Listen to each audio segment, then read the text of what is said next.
नमस्कार, मैं हूं रजनीश। भारतीय राज्य व्यवस्था की श्रृंखला में आज का वीडियो जो है यह इस श्रृंखला का 5वां वीडियो है, लेक्चर 5।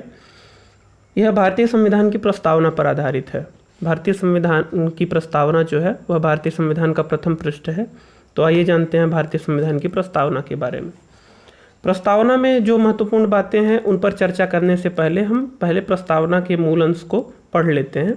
प्रस्तावना में लिखा है कि हम भारत के लोग भारत को एक संपूर्ण प्रभुत्व संपन्न समाजवादी पंथ निरपेक्ष लोकतंत्रात्मक गणराज्य बनाने के लिए तथा उसके समस्त नागरिकों को सामाजिक, आर्थिक और राजनैतिक न्याय, विचार, अभिव्यक्ति, विश्वास, धर्म और उपासना की स्वतंत्रता, प्रतिष्ठा और अवसर की समता प्राप्त कराने के लिए तथा उन सब में व्यक्ति की गरिमा और राष्ट्र की एकता और अखंडता सुनिश्चित करने वाली बंधुता बढ़ाने के लिए दृढ़ संकल्प होकर अपनी इस संविधान सभा में आज तारीख 26 नवंबर 1949 ईस्वी, हिंदी विक्रम संवत में भी लिखा हुआ है, मिति मार्गशीर्ष शुक्ल पक्ष सप्तमी संवत 2006 विक्रमी को एतद द्वारा इस संविधान को अंगीकृत, अधिनियमित और आत्मार्पित करते हैं। यह भारतीय संविधान की जो प्रस्तावना है यह उसका मूल अंश था, उसे हमने पढ़ा। अब आइए इस प्रस्तावना की जो प्रमुख बातें हैं उसके बारे में जानते हैं। सबसे पहले यह जानते हैं कि प्रस्तावना का मूल तत्व क्या क्या है। संविधान के प्रस्तावना के मूल तत्वों में कुछ महत्वपूर्ण बातें बताई गई हैं। पहला, संविधान के अधिकारों का स्रोत। संविधान की प्रस्तावना से ही यह पता चलता है कि संविधान में जो अधिकार प्राप्त हैं वो उनका स्रोत कौन है। भारत की सरकारें किससे यह अधिकार प्राप्त करती हैं, शक्तियाँ प्राप्त करती हैं। तो प्रस्तावना का जो पहला शब्द है हम भारत के लोग, इससे यह पता चलता है कि भारत के संविधान की जो शक्तियाँ हैं वह शक्तियाँ भारत की जनता से प्राप्त होती हैं। हम भारत के लोग शब्द से यह पता चलता है कि संविधान के अधिकार का स्रोत भारत की जनता है। दूसरी बात यह पता चलती है प्रस्तावना से कि भारत की प्रकृति क्या होगी। यह भारत का जो देश है, यह जो भारत का संविधान है, किस तरह के राज्य का निर्माण करता है। तो यह संविधान किस तरह के राज्य का निर्माण करता है, इसका पहली विशेषता है संपूर्ण संप्रभु। अर्थात प्रस्तावना में ही यह बात लिखी गई है कि भारत का जो राज्य होगा यह संपूर्ण संप्रभु होगा। वह आंतरिक रूप से सर्वोच्च और बाह्य रूप से स्वतंत्र होगा। दूसरी प्रमुख विशेषता है भारतीय राज्य की, अर्थात यह भारत की प्रकृति की बात करता है। पहला संपूर्ण संप्रभु की प्रकृति होगी भारत जो राज्य होगा। दूसरा समाजवादी राज्य होगा। समाजवादी और धर्मनिरपेक्ष ये शब्द बाद में प्रस्तावना में जोड़े गए हैं, किंतु यह उतने ही महत्वपूर्ण है, प्रस्तावना के ही भाग हैं। तो यह भारतीय संविधान की प्रस्तावना समाजवादी राज्य की बात करता है, अर्थात ऐसा राज्य जिसमें उत्पादन के साधनों को पर राज्य का अधिकार होगा। भारत में संविधान के द्वारा यह व्यवस्था की गई है कि राज्य के भी अधिकार के साधन होंगे और निजी साधन भी होंगे। आप देखते हैं कि सरकारों के द्वारा भी स्कूलें, सरकारी स्कूल भी होती हैं और निजी स्कूलें भी होती हैं। प्राइवेट अस्पताल भी होते हैं और सरकारी अस्पताल भी होते हैं। उत्पादन के लिए प्राइवेट सीमेंट कंपनियां भी होती हैं और निजी सीमेंट कंपनियां भी होती हैं। तो इस तरह से निजी और प्राइवेट का जो समन्वय है यह भारतीय समाजवाद की प्रमुख विशेषता है। तो संविधान की प्रस्तावना से ही पता चलता है कि भारतीय संविधान जो भारतीय राज्य होगा वह समाजवादी प्रकृति का होगा, धर्मनिरपेक्ष होगा। प्रत्येक नागरिक को अपने अपने धर्म पालन करने की स्वतंत्रता होगी। भारतीय संविधान की प्रस्तावना से ही पता चलता है कि भारतीय जो राज्य होगा वह लोकतांत्रिक होगा, अर्थात जनता अपने या अपने प्रतिनिधियों के माध्यम से शासन करेगी। और गणराज्य होगा, अर्थात जो राज्य का प्रमुख होगा, राष्ट्र का प्रमुख होगा वह वंशानुगत नहीं बल्कि जनता के द्वारा चुना गया होगा। तो भारतीय संविधान की प्रस्तावना में प्रमुख बात पता चलती है अधिकार के स्रोत यानी जनता। दूसरी प्रमुख बात कि भारत की राज्य की जो प्रकृति है वह क्या है। तीसरी है कि संविधान का उद्देश्य क्या है, यह संविधान किस उद्देश्य से निर्मित किया गया है। तो यह भी प्रस्तावना से ही पता चलता है कि यह संविधान लोगों को स्वतंत्रता प्रदान करने के उद्देश्य से किया गया है, लोगों के मध्य समानता स्थापित करने के उद्देश्य से किया गया है और उन व्यक्तियों के मध्य बंधुत्व को बढ़ावा देने के लिए और उन लोगों को न्याय प्रदान करने के लिए। ये 4 प्रमुख उद्देश्य भारतीय संविधान की प्रस्तावना से प्राप्त होते हैं। इसके अलावा प्रस्तावना से एक महत्वपूर्ण बात पता चलती है, वह है कि यह भारत के संविधान जो है यह कब लागू किया गया, तो यह 26 नवंबर 1949 को इसे लागू किया गया और इसके बाद से 26 जनवरी 1950 को इसकी औपचारिक रूप से इसको लागू किया गया। तो यहाँ पर केवल 26 नवंबर 1949 की डेट पड़ी हुई है, लिखी हुई है भारतीय संविधान की प्रस्तावना में, जो कि जहाँ पर जिस तारीख को अनौपचारिक रूप से संविधान लागू किया गया, इसी तारीख को 26 नवंबर को ही राष्ट्रीय विधि दिवस भी मनाया जाता है। अब प्रस्तावना के जो प्रमुख शब्द हैं उनकी व्याख्या कर लेते हैं। पहला शब्द है संपूर्ण प्रभुत्व संपन्न, अर्थात भारत का जो संविधान है यह भारत को एक संपूर्ण प्रभुत्व संपन्न राज्य घोषित करता है। संपूर्ण प्रभुत्व संपन्न पे हमने 2-3 बार चर्चा कर चुकी है, हम लोगों ने की है। वह संपूर्ण प्रभुत्व संपन्न का मतलब होता है कि भारत का जो राज्य है वह राज्य अपनी आंतरिक मामलों में सर्वोच्च होगा। राज्य के नियम सबके ऊपर लागू होंगे, कोई भी अन्य संस्था, कोई भी व्यक्ति, कोई भी सामाजिक समूह राज्य के संविधान से ऊपर नहीं होंगे। तो यह आंतरिक रूप से सर्वोच्च और बाह्य रूप से स्वतंत्र, अर्थात यह अपनी नीतियों के निर्माण के लिए, अपने बाह्य संबंधों के निर्माण के लिए स्वतंत्र होगा। तो यह भारतीय संविधान की प्रस्तावना के पहले शब्द संपूर्ण प्रभुत्व संपन्न का अर्थ है। दूसरा है समाजवादी। समाजवादी शब्द जो है वो 42वें संशोधन के द्वारा 1976 में जोड़ा गया। इसका अर्थ होता है कि जो आर्थिक प्रकृति होगी राज्य की वह समाजवादी प्रकृति की होगी, अर्थात समाज के द्वारा उत्पादन के साधनों पर नियंत्रण होगा। तो इस तरह की व्यवस्था भारत में देखने को मिलती है। यहाँ पर उत्पादन के साधनों पर, जो भी साधन है उस पर राज्य का नियंत्रण है और राज्य के साथ साथ निजी उत्पादन के साधन भी देखने को मिलते हैं। हालांकि समाजवादी व्यवस्था का अब धीरे धीरे रूप परिवर्तित होता जा रहा है। राज्य सामाजिक आधिपत्य की जगह निजी भागीदारी पर ज़्यादा जोर दे रहा है, किंतु अभी भी समाजवादी जो शब्द है इसका अर्थ प्रासंगिक बना हुआ है। अगली विशेषता इसकी जो भारतीय संविधान की प्रस्तावना का अगला जो तत्व है वह धर्मनिरपेक्ष। धर्मनिरपेक्ष का मतलब होता है कि राज्य का अपना कोई धर्म नहीं होगा, पहली बात, अर्थात जो राज्य है वह किसी धर्म को प्रमोट नहीं करेगा। दूसरी बात, राज्य धर्म के आधार पर विभेद नहीं करेगा। धर्म के आधार पर विभेद का मतलब है कि किसी भी धर्म को ज़्यादा, किसी भी धर्म को कम अधिकार, शक्तियाँ या स्वतंत्रताएं नहीं दी जाएंगी। और तीसरी बात, राज्य के सम्मुख, विधि के सम्मुख प्रत्येक व्यक्ति, प्रत्येक धर्म समान है, प्रत्येक धर्म को समान सुरक्षा दी जाएगी। अब यह जो धर्मनिरपेक्षता भारत की है वह अनूठे प्रकृति की है। यह शब्द भी 42वें संशोधन द्वारा जोड़ा गया 1976 में। यह धर्मनिरपेक्षता जो शब्द है यह अनूठे प्रकृति का है। यह पंथ निरपेक्ष से मतलब है, क्योंकि भारत में जो धर्म का अर्थ होता है वह है अपने कर्तव्यों को करना, और इस हिसाब से भारत का जो संविधान है या भारत का जो राज्य है वह धर्मनिरपेक्ष हो ही नहीं सकता। यह पंथ निरपेक्ष है, पूजा पद्धति से स्वतंत्र है, यह आस्था और विश्वास से स्वतंत्र है, जो भारतीय संविधान की धर्मनिरपेक्षता है। अब भारतीय संविधान की धर्मनिरपेक्षता एक अन्य मामले में भी अलग है। यह फ्रांस के संविधान की धर्मनिरपेक्षता से अलग है।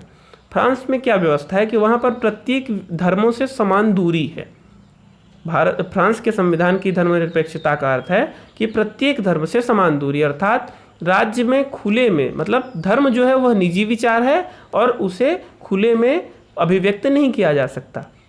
उस तरह के धार्मिक क्रियाकलापों को, धार्मिक जो भी प्रतीक हैं उनका स्वतंत्र रूप से अभिव्यक्तिकरण फ्रांस में बैन किया गया है, वहाँ पे प्रतिबंधित है। जैसे वहाँ पर बुर्का पहनना अलाउ नहीं है, तिलक लगाना अलाउ नहीं है, वहाँ पर ये सारी चीज़ें प्रतिबंधित है, अर्थात धार्मिक जो वो है, दिखावा है, वह वहाँ पर नहीं किया जा सकता। धर्मों से समान दूरी रखी गई है। भारतीय संविधान में ऐसा नहीं है। भारतीय संविधान में सभी धर्मों का समान आदर किया जाता है। यहाँ पर यह महत्वपूर्ण है कि भारतीय संविधान सभी धर्मों को समान महत्व देता है, किसी भी धर्म के साथ दूरी बनाकर नहीं चलता और ना ही धार्मिक प्रतीकों पर किसी तरह का प्रतिबंध है। तो यह भारतीय संविधान की धर्मनिरपेक्षता की विशेषता है। प्रस्तावना का अगला जो शब्द है वह लोकतांत्रिक। लोकतांत्रिक का मतलब होता है कि जनता का सरकार। अब्राहम लिंकन ने एक यूनानी दार्शनिक की परिभाषा को फेमस कर दिया, जनता का, जनता के द्वारा, जनता के लिए शासन। तो यह लोकतंत्र की प्रमुख प्रणाली, मतलब जो विशेषता है, यह जनता का, जनता के लिए, जनता के द्वारा शासन।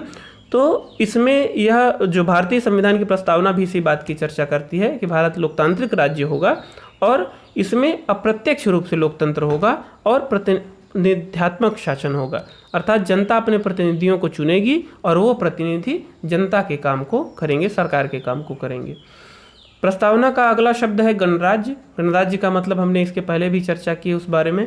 गणराज्य का मतलब होता है कि जो राष्ट्र का प्रधान है, वह औपचारिक प्रधान हो या वास्तविक प्रधान, वह जनता के द्वारा चुना हुआ होगा और वह वंशानुगत नहीं होगा।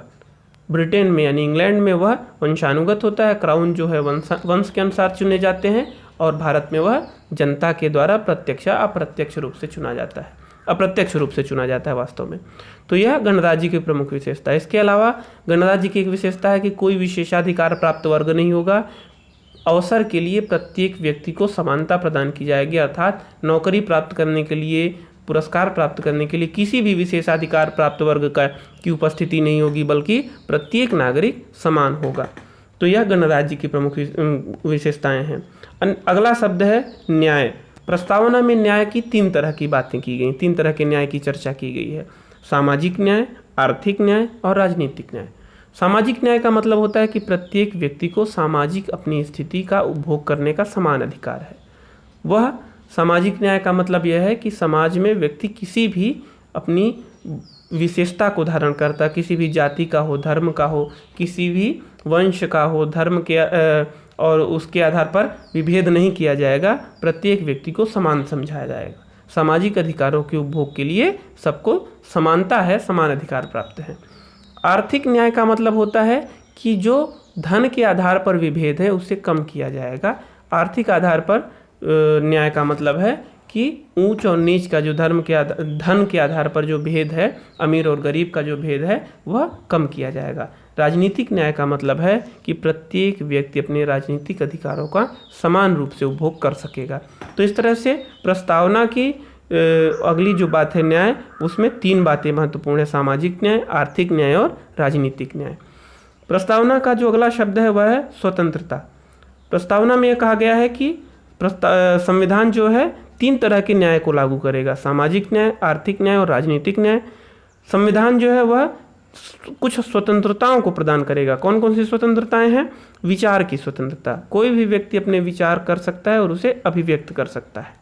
वह न्यूज़पेपर के माध्यम से, मीडिया के माध्यम से, समाचार चैनलों के माध्यम से, रेडियो के माध्यम से, नाटक और फिल्मों के माध्यम से अपने विचार को प्रकट करने के लिए स्वतंत्रता है। विचार और उसकी अभिव्यक्ति पर कोई पाबंदी नहीं।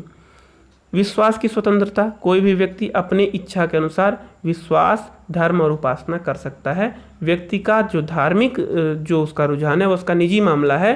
राज्य किसी भी व्यक्ति पर धार्मिक क्रियाकलाप नहीं थोपेगा।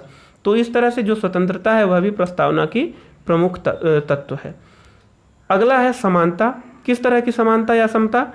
प्रतिष्ठा और अवसर की समानता। प्रत्येक व्यक्ति को इस बात की गारंटी दी गई है कि वह प्रतिष्ठा के आधार पर, अवसर के आधार पर समान है। प्रत्येक व्यक्ति को समान रूप से अवसर प्राप्त होंगे। प्रस्तावना में केवल इसकी चर्चा की गई है। यह गारंटी कहाँ है? यह गारंटी दी गई है मूल अधिकार में। प्रस्तावना किसी तरह के अधिकारों की गारंटी नहीं देता। प्रस्तावना केवल संविधान की विशेषता को बता रहा है, संविधान के उद्देश्य को बता रहा है, संविधान का पूर्व परिचय है। अगला जो शब्द है वो बंधुत्व का।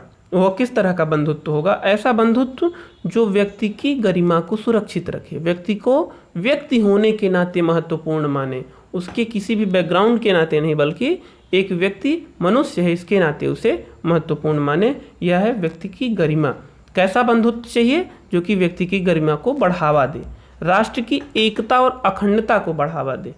ऐसा बंधुत्व जिसमें कि प्रत्येक नागरिक एक दूसरे को अपना भाई बहन समझे, और ऐसी स्थिति में वो प्रत्येक नागरिक के प्रति अपना बंधुत्व स्वीकार करे, अपनत्व की भावना फील करें, और राष्ट्र की एकता बनी रहे, राष्ट्र की अखंडता बनी रहे। तो प्रस्तावना में यह महत्वपूर्ण शब्द दिए गए हैं, इनके अर्थों पर हमने चर्चा की। इसके अलावा प्रस्तावना का कुछ महत्व है, उस प्रस्तावना के महत्व को हम इन बातों से जान सकते हैं। जैसे कुछ कमेंट्स हैं, यहाँ पे कुछ कथन हैं। अल्लादी कृष्ण स्वामी अय्यर ने कहा कि संविधान की प्रस्तावना हमारे दीर्घकालिक सपनों का विचार है। संविधान की प्रस्तावना में हमने जो भी लंबे टाइम तक दीर्घकालिक सपने देखे थे, यह उसका विचार है, यह हमारे प्रस्तावना में ही प्रकट हुआ है। के.एम. मुंशी ने कहा कि प्रस्तावना हमारी संप्रभु लोकतांत्रिक गणराज्य का भविष्य फल है। इसके अलावा प्रस्तावना को संविधान की आत्मा भी कहा जाता है। मोहम्मद हिदायतुल्लाह जो भारतीय सर्वोच्च न्यायालय के न्यायाधीश थे, उन्होंने कहा कि प्रस्तावना अमेरिका की स्वतंत्रता की घोषणा के समान है, लेकिन यह घोषणा से भी ज़्यादा है। यह हमारे संविधान की आत्मा है, जिसमें हमारे राजनीतिक समाज के तौर तरीकों को दर्शाया गया है। इसमें गंभीर संकल्प शामिल हैं जिन्हें क्रांति ही परिवर्तित कर सकती है। तो इन कथनों से हमें संविधान की प्रस्तावना के महत्व के बारे में पता चलता है। अब प्रस्तावना से संबंधित कुछ विमर्श हैं, कुछ विवाद हैं, जिनकी चर्चा यहाँ करना अनिवार्य है, जिससे कि प्रस्तावना की प्रकृति के बारे में और स्पष्ट जानकारी मिल सके। पहला तो यह है कि प्रस्तावना संविधान का भाग है या नहीं। तो यहाँ पर चर्चा कर लेते हैं। संविधान की प्रस्तावना संविधान का भाग है या नहीं, यह प्रश्न उठा कि प्रस्तावना चूंकि के पश्चात ही भाग 1 भाग 2 शुरू होते हैं, तो इसे संविधान का भाग माना जाए या नहीं। और अगर ये संविधान का भाग है तो इसे भाग 1 क्यों नहीं माना गया।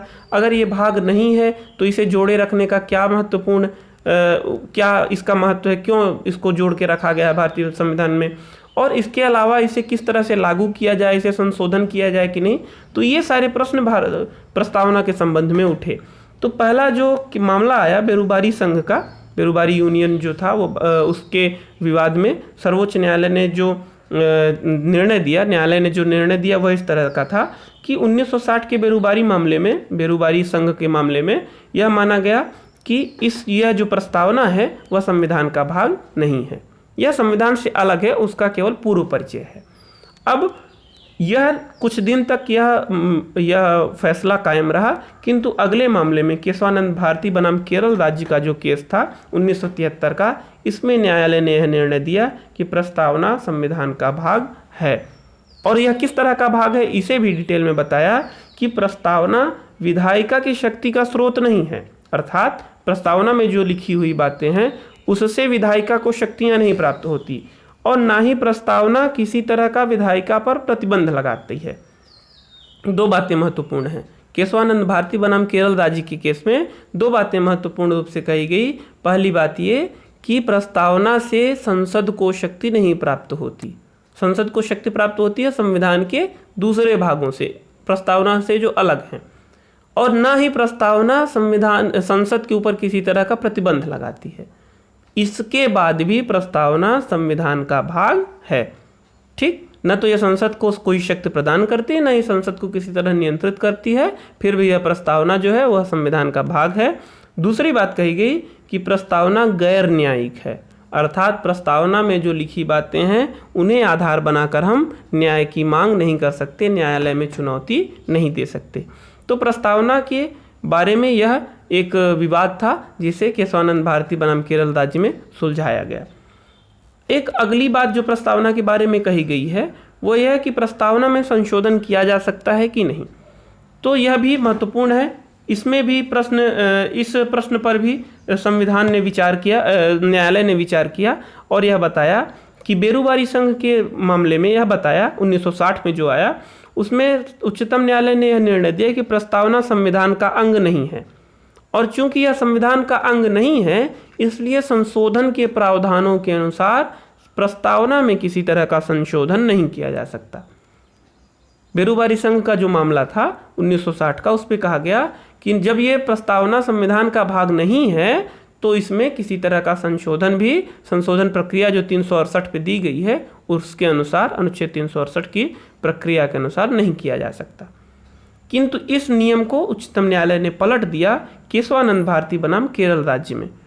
केशवानंद भारती बनाम केरल राज्य के केस में जो 1973 में आया, उच्चतम न्यायालय ने यह निर्णय दिया कि संविधान का ये प्रस्तावना जो है वह संविधान का भाग है और उसमें संसद की संशोधन की शक्ति लागू होती है, अर्थात अनुच्छेद 368 जो है वह लागू होता है।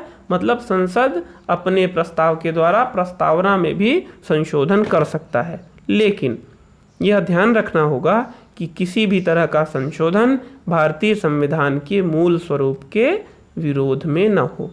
अर्थात यहाँ पर एक नई बात जोड़ी गई कि भारतीय संविधान का एक मूल स्वरूप है और उस मूल स्वरूप के अनुरूप ही संशोधन हो सकता है, अन्य संशोधन नहीं हो सकते। तो मुख्य बात है, बेरुबारी के केस में माना गया कि यह संविधान का भाग नहीं है, इसमें संशोधन नहीं हो सकता। कि केशवानंद भारती के केस में माना गया कि यह संविधान का भाग है, इसमें संशोधन हो सकता है और साथ ही यह संशोधन ऐसा हो कि संविधान की मूल भावना के विरोध में न हो।